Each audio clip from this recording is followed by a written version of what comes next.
শক্তিশালী।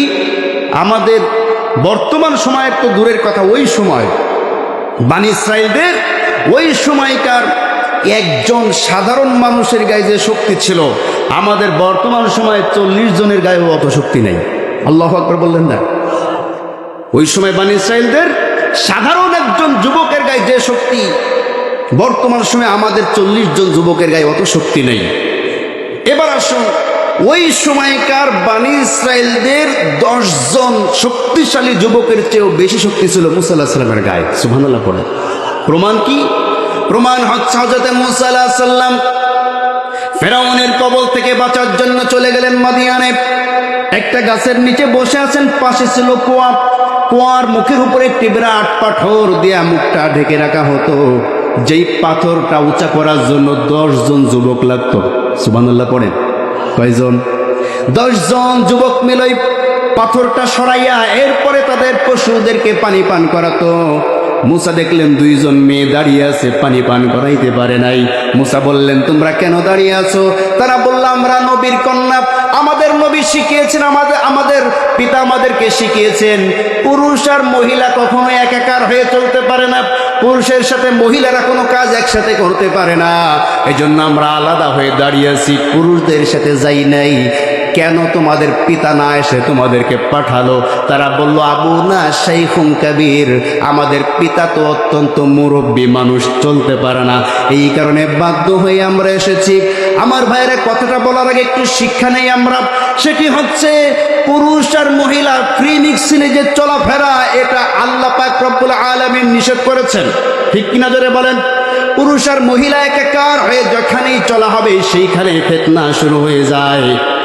আর যদি কোনো মহিলা বাধ্য হয়, বাড়িতে যদি যুবক মানুষ না থাকে, স্বামী না থাকে, পিতা না থাকে, ভাই না থাকে, সন্তান না থাকে, প্রয়োজনের খাতিরে কোনো মহিলা যদি বাইরে যায়, তাহলে সে তার আত্মসম্ভ্রম রক্ষা করে উত্তম পোশাক পরিধান করে সে মহিলা বাইরে যেতে পারবে। কোন সুবহানাল্লাহ।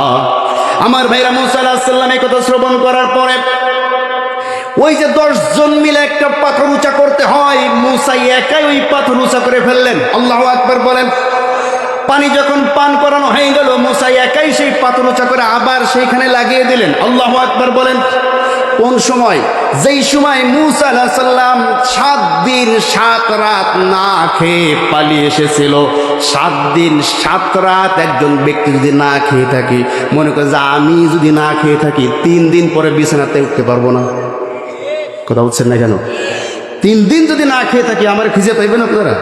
কথা বলতে বলে মাইক কেন? এসে 14টা মাইক লাগাইলো, মুখ থেকে কথা বাইর হবে। কিন্তু ওই সময় ওই ক্লান্ত অবস্থায় আল্লাহর কাছে মুসা বলছে, আল্লাহ আমার ক্ষুধা লেগেছে, খাবারের ব্যবস্থা করো। আল্লাহ বলছে, বসো, ব্যবস্থা করছি।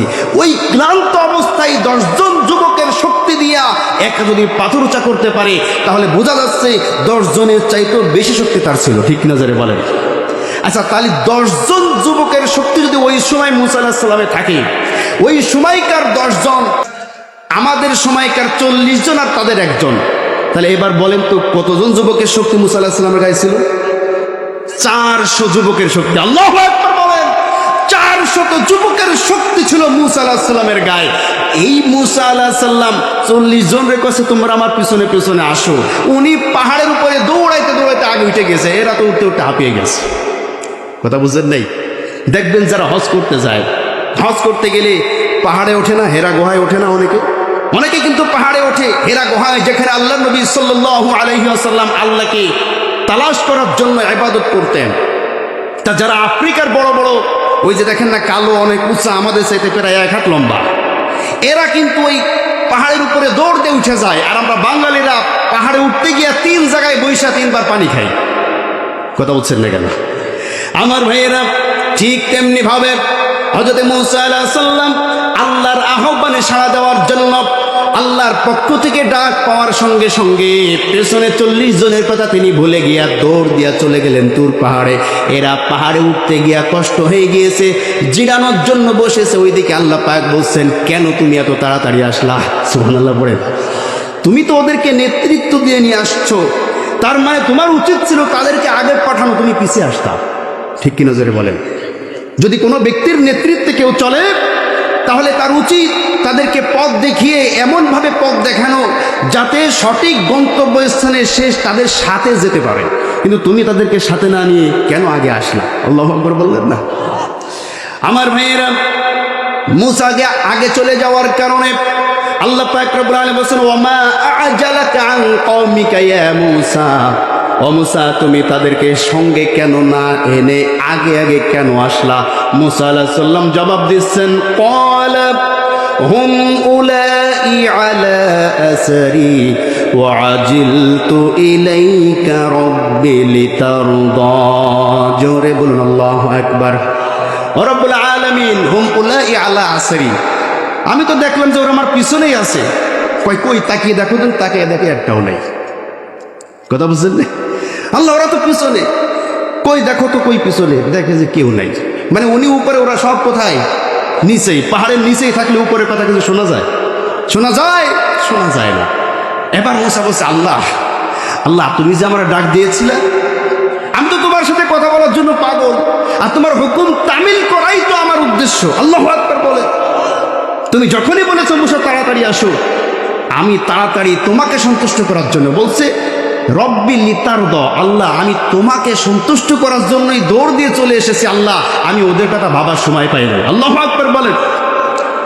আমার ভাইয়েরা, আমার বন্ধুগণ খুব ভালো করে বুঝবেন, একজন নেতা হলে সেই নেতার বৈশিষ্ট্য কি হতে হবে? আল্লাহ পাক রব্বুল আলামিন মুসার এই কথায়ও কিন্তু সন্তুষ্ট হলেন এবং তাকে আরো একটা শিক্ষা দিলেন, শোনো মুসা, যদিও তুমি আমার সন্তুষ্ট হাসিলের জন্য দৌড় দিয়ে সকলের আগে চলে এসেছ, কিন্তু যে ব্যক্তি উত্তম নেতা হবে সে কখনো তার জনগণকে একা ছেড়ে বিপদে ফেলে তুই জনগণকে ছেড়ে যেতে পারে না।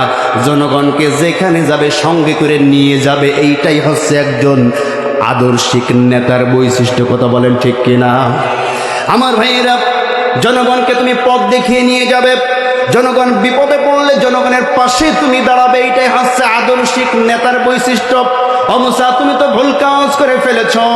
তুমি যে আমাকে সন্তুষ্টি করতে চেয়েছো ঠিক আছে, ভালো কথা, কিন্তু শুধু আল্লাহকে একা সন্তুষ্ট করলে হবে না। দায়িত্বশীলরা নিজেও আল্লাহকে সন্তুষ্ট করবে, তার জনগণকেও আল্লাহকে সন্তুষ্ট করার রাস্তা বলে দেবে। সুবহানাল্লাহ। আল্লাহ পাক রব্বুল আলামিন বলেন, ক্বালা ফাইন্না ক্বাদ ফাতান্না কওমাকা মিন ক্বাবল মিন বা'দি ওয়া আদাল্লাহুমুস সামিরি। ও মুসা তুমি শোনো, তুমি যখন সামনে চলে এসেছো, তারা যখন আসতে পারে নাই, তোমার জাতি তো পরীক্ষায় পড়েছে। সুবহানাল্লাহ পড়েন। কিভাবে পরীক্ষায় পড়েছে? বলছে মুসা সামেরি রেছেন, সামেরি চিনি তো, ওই সামেরি তাদেরকে বিপদে ফেলেছে। কে বিপদে ফেলেছে? সামেরি। সামেরি ব্যক্তির নাম আছে সামেরি। সামেরির অনেক ইতিহাস আছে, সংক্ষিপ্ত একটা ইতিহাস তাফসীর কুরতুবীর মধ্যে লেখা হয়েছে যে এই সামেরি মুসা আলাইহিস সালামকে যখন হত্যা করার জন্য শিশু হত্যা শুরু করেছিল ফেরাউন, এই সামেরির নামও ছিল মুসা। এই সামেরির নাম কি ছিল?